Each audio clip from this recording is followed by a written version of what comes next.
talking about you. I'm going to give a Wynne update as soon as I get people joined in here.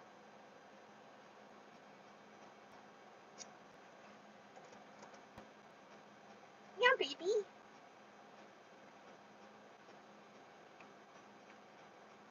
Aww. Oh, look at you playing.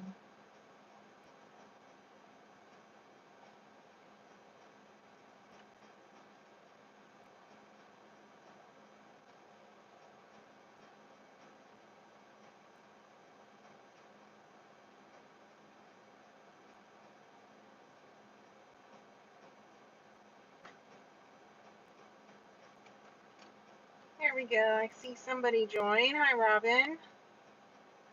Hopefully we get some more people soon. Hey, Kelly. Hi, Melanie. Here we go. Hi, Rex. Hi, Loomis. Hi, Doggy. Hey, Pirate. Hi, Cat. Hi, Melinda. Hi, TT. Wynne is having a little party in there.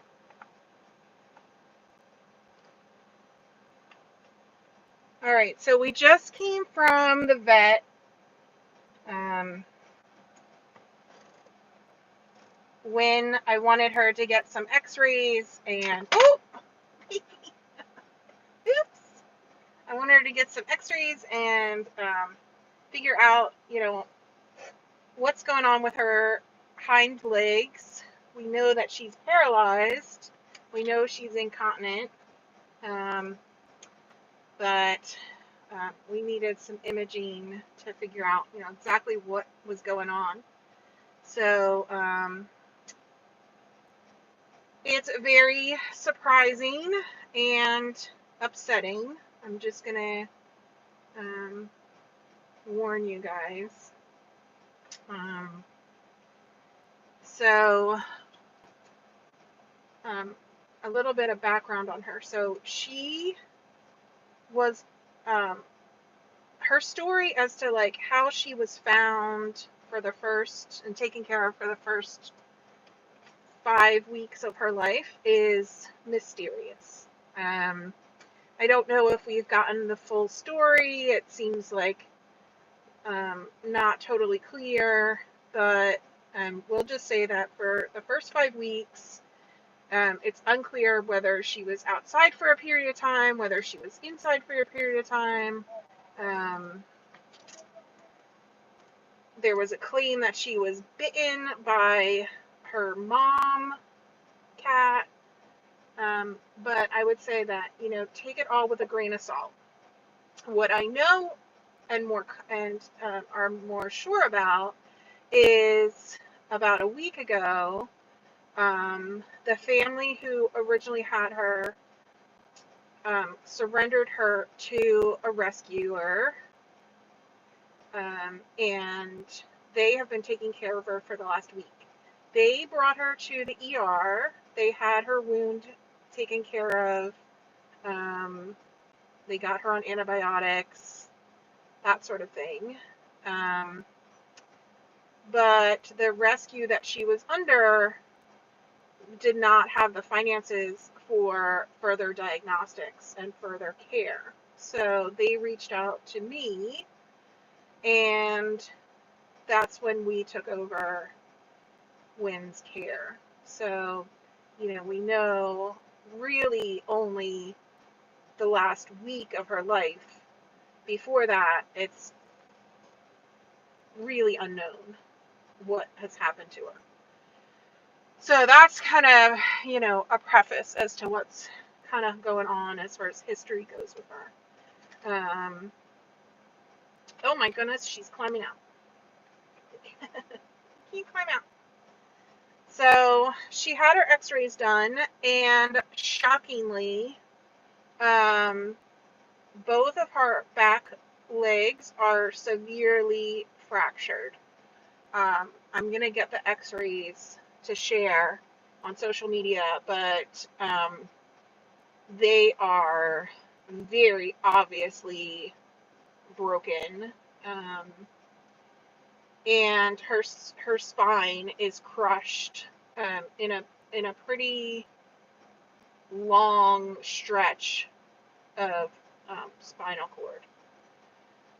And so this certainly, explains why she's paralyzed, and why she's incontinent.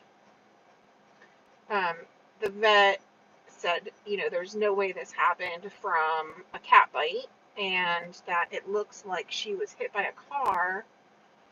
And so that's why I say, I really don't know the first 5 weeks of her life, like what happened to her, because, the story we were told doesn't really add up with her injuries. So, she was in significant pain. The fractures, especially in her legs, are extremely painful. She was given a shot of pain meds, which is why I think she's acting really happy and playful now and trying to climb out of her carrier, because she feels better and is not in so much pain as she was earlier. So I think that she definitely feels better. She has a couple of days worth of pain meds. But as far as, what can be done, our primary vet here is not sure about surgery, whether surgery might be an option or not. She wants us to follow up with neurology and possibly get a CT scan just to get more detail about, how her injuries are formed and healing, before making a decision about possible surgery. So that's our next step, is neurology consult. In the meantime, as I said, she will be on some pain meds. I spoke to her former foster, this family who wants to adopt her, who fostered her over the last week and fell in love with her, and I explained, that she will likely be paralyzed for life. She likely will need to be manually expressed to pee and poop. She's not likely to regain the ability to potty on her own. And, her family, her adoptive family, is totally on board, and her new mom works from home every day, and so, she's available to take care of her. And that's, what we need for her, is somebody who's willing to go the distance, because it's going to be a lot of work. So now that we have a better understanding of what's going on with her, look, she's getting sleepy. That pain med's working on you, huh? Now that I have a better understanding of what her needs will be, she's actually going to return to foster care with her family tonight. She'll still be under KKP's umbrella, so we'll be covering the neurology appointment, and, down the line, if she does get surgery, we'll cover that. But her new family is going to take back over her care. So we only got to see her on cam for a short period of time, but, it's good. We were able to help get her these diagnostics, which her former rescue was not able to do, and we were able to do it very quickly once she got into our care. So I feel good that, once she was under KKP, she hasn't been in pain for very long, and she definitely has a good advocate in her new family. They took great care of her, and I fully trust that they'll be able to manage her. But that's kind of, that was like I said, very shocking news. I did not expect her to have the extent of injuries that she has. I mean, you know, when I just heard she got bitten, I thought it was similar to Fievel, who got bit by a dog and was paralyzed from that injury. So um, she has way more extensive damage than Fievel had. Um, so, you know, it's a shame, but we are on the road to recovery. Um, she has a family who's dedicated to taking care of her, and um, I'm very grateful to them. So, so we're going to be making arrangements for her to go back tonight. All right. Did I miss any questions?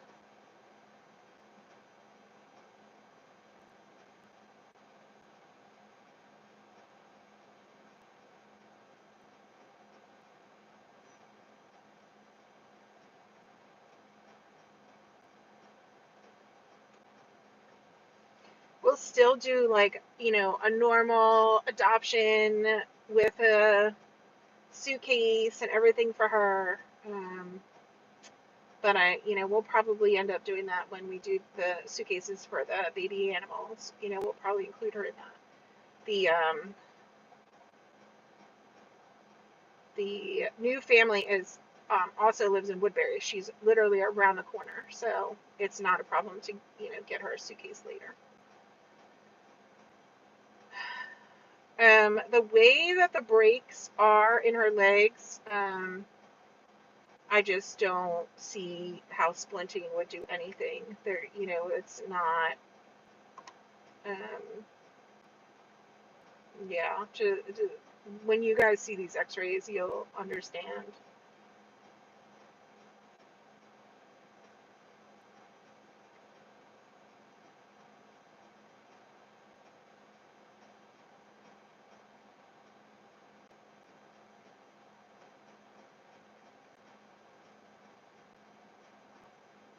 Yeah, you can tell she feels better after having those pain meds.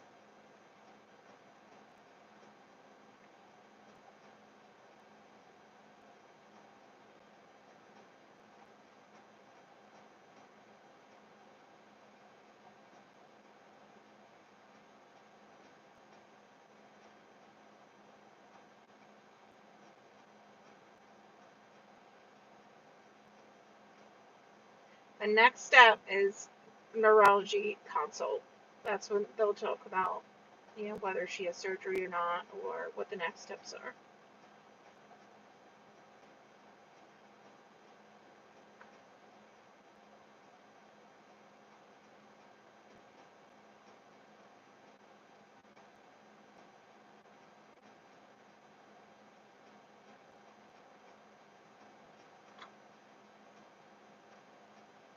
And her foster slash adopter will be taking her to that neuro consult.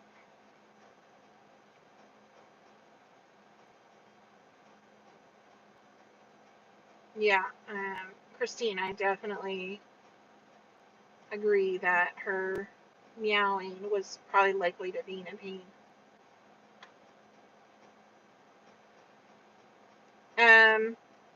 Her name, we can't call her Winnie at KKP because we had a Winnie. So all the vet paperwork has to say Wynne and things like that. But I'm sure her doctor called her Winnie, but then she also said she started calling her Tater because she looked like a potato. So, who knows? Adopters, cats get all kinds of names.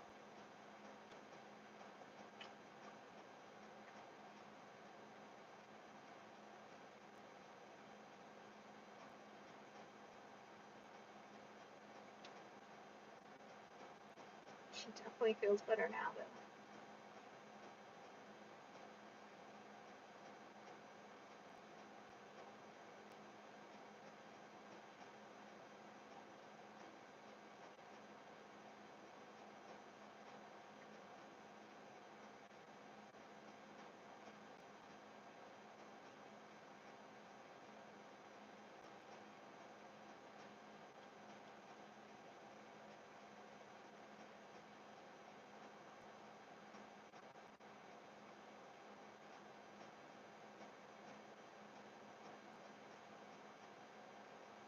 You feeling better? She has the cutest cross eyes. And I don't know if that's due to whatever trauma happened or that's just how she is, but it's really cute.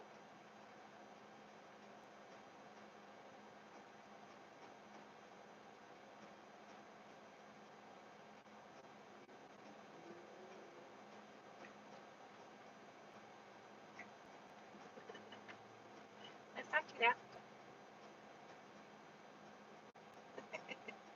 Oh my goodness, she's biting me now. Aww. I'm happy to see her feel better.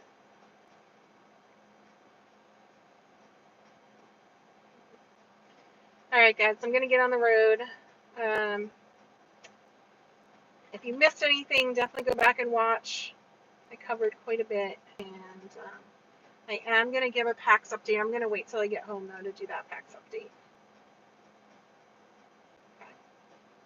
Alright, thanks for the CC, Nutty. See you guys.